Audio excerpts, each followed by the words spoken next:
امام جلال الدین سیوطی رحمۃ اللہ تعالیٰ علیہ اپنی کتاب الروض الانیف فی فضل صدیق میں تیسری حدیث نقل فرماتے ہیں۔ امام ابن حبان حضرت سعید ابن زید رضی اللہ تعالیٰ عنہ سے روایت کرتے ہیں کہ رسول اللہ صلی اللہ تعالیٰ علیہ وسلم نے ارشاد فرمایا، ابو بکر فی الجنہ و عمر فی الجنہ و عثمان فی الجنہ و علی فی الجنہ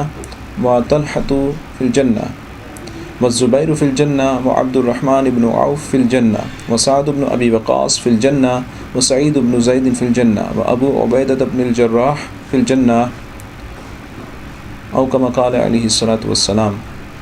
یعنی 10 صحابہ کرام علیہم الرضوان کو جنت کی بشارت عطا فرمائی۔ حضور علیہ الصلاۃ والسلام نے ان کی زندگی میں ہی، اور ان میں سب سے پہلا نام سیدنا امیر المؤمنین صدیق اکبر رضی اللہ تعالیٰ عنہ کا ہے۔ فرماتے ہیں کہ ابو بکر جنت میں ہیں، عمر جنت میں ہیں، عثمان جنت میں، اور علی جنت میں، اور طلحہ جنت میں ہیں، اور زبیر جنت میں ہیں،